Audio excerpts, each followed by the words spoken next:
अब देखिए prokaryotic, pro और कैरियन, ये 2 वर्ड से लग रहा है कि बना हुआ है प्रो प्लस कैरियन, लो प्लस कैरियन। तो प्रो मीन्स यहां पे होगा इनकम्प्लीट, इनकम्प्लीट यानी इंसिपिएंट, इंसिपिएंट भी हो सकता है यानी अर्धविकसित, या एब्सेंट भी हो सकता है। क्या हो सकता है? एब्सेंट भी हो सकता है। तो कैरियन मीन्स क्या है? न्यूक्लियस। कैरियन मीन्स क्या है? न्यूक्लियस। तो जिसमें इनकम्प्लीट न्यूक्लियस पाया जाएगा, या इंसिपिएंट होगा या एब्सेंट होगा, ठीक है, वो प्रोकैरियोटिक सेल्स होगा।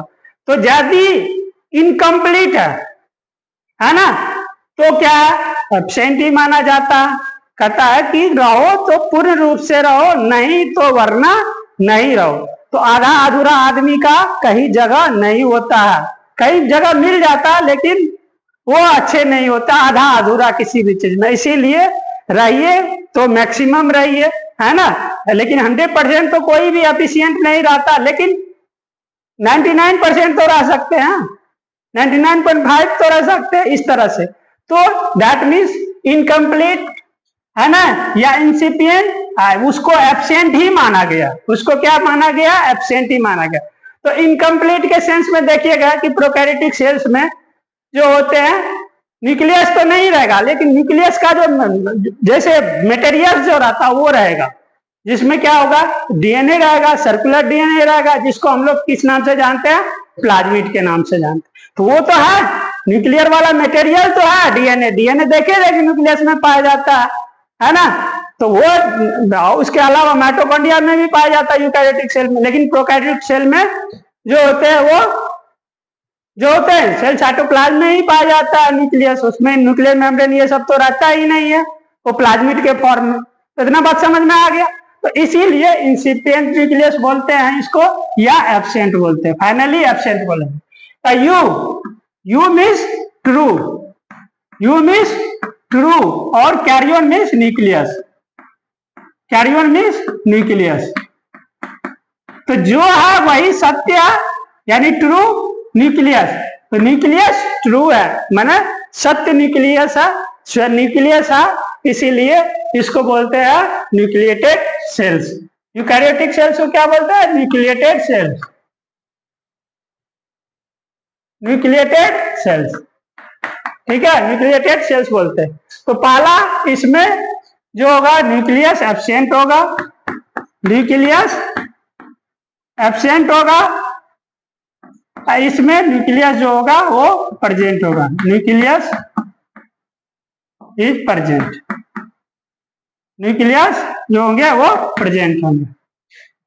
अब देखिए यदि न्यूक्लियस होगा तो इसमें क्या होगा? न्यूक्लियर मेम्ब्रेन एब्सेंट होगा, न्यूक्लियर मेम्ब्रेन एब्सेंट होगा, इसलिए न्यूक्लियस आया ही नहीं। इसमें न्यूक्लियर मेम्ब्रेन रहेगा, तो न्यूक्लियस आया तो न्यूक्लियर मेम्ब्रेन रहेगा, न्यूक्लियर मेम्ब्रेन प्रेजेंट, ठीक है। अब न्यूक्लियर मेम्ब्रेन प्रेजेंट रहेगा, इसमें एब्सेंट रहेगा, तो न्यूक्लियोलस भी एब्सेंट रहेगा, न्यूक्लियोलस एब्सेंट होगा, इसमें न्यूक्लियोलस प्रेजेंट होगा, न्यूक्लियोलस जो होगा वो प्रेजेंट है। अब देखिए इसमें क्रोमेटिन है, न्यूक्लियस का मटेरियल है क्रोमेटिन। क्रोमेटिन जो होगा इसमें, क्रोमेटिन जो होगा वो क्या होगा बताइए? नहीं, क्रोमेटिन जो होगा ये without histone protein, histone protein, इसमें क्रोमेटिन विथ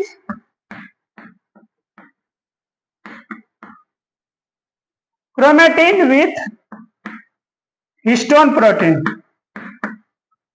हिस्टोन प्रोटीन। अब एक यहां पे इंपॉर्टेंट चीज आ गया, ये नीट में पूछ सकता है, अदर जो लॉजिकल क्वेश्चन पूछेगा उसमें पूछ सकता है कि प्रोकैरियोटिक सेल में क्रोमेटिन प्रोटीन जो होता है वो हिस्टोन होता है या नॉन हिस्टोन होता है या बोथ होता है या नॉन ऑफ दीज होता है। तो यहाँ पे कहेंगे क्या कि सर प्रोकैरियोटिक में नॉन हिस्टोन प्रोटीन होता है, नॉन हिस्टोन प्रोटीन। अब जो हमारे जैसे टीचर पूछ देंगे बेटा क्या बताओ हिस्टोन प्रोटीन क्या है, इसका मेन फंक्शंस क्या है, हिस्टोन्स का मेन फंक्शंस क्या है। यदि यहाँ पे सिंपल वे में पूछेगा, आपके लेवल में पूछेगा, तब सीधे ये तो पता चलेगा कि हिस्टोन प्रोटीन क्या होता है, क्या होता है नहीं पता, लेकिन अब पता चल जाएगा, अब पता चल जाएगा। हिस्टोन प्रोटीन है, देखिए ये बहुत सारे थ्रेड्स हैं, ये सारे बहुत थ्रेड्स है, तो थ्रेड्स को जो है वो बाइंड करके रखता है, थ्रेड को वो एसोसिएट करके रखता है, ठीक है। तो वही हिस्टोन प्रोटीन है, क्या है, वही हिस्टोन प्रोटीन है। आगे में यदि हायर क्लास में आप पढ़िएगा तो फिर इसी में क्या होता है, मिथाइलेशन होता है, ठीक है। अभी एपिजेनेटिक्स से रिलेटेड आ गया इसमें।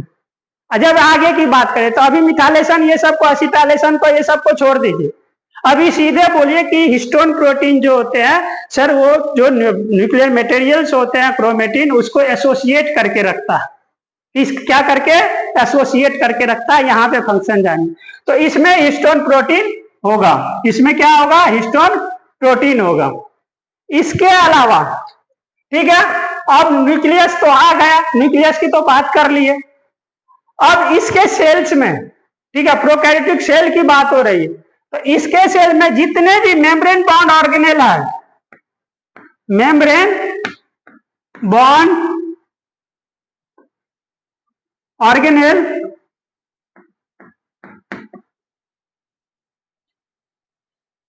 ऑर्गेनेल इज एब्सेंट, इसमें मेम्ब्रेन बॉन्ड ऑर्गेनेल एब्सेंट होगा। जैसे आप माइटोकॉन्ड्रिया का नाम लेंगे, है ईआर का नाम, एंडोप्लाज्मिक रेटिकुलम का, गोल्जी का नाम लेंगे, है ये सारे जो होंगे वो एब्सेंट होंगे।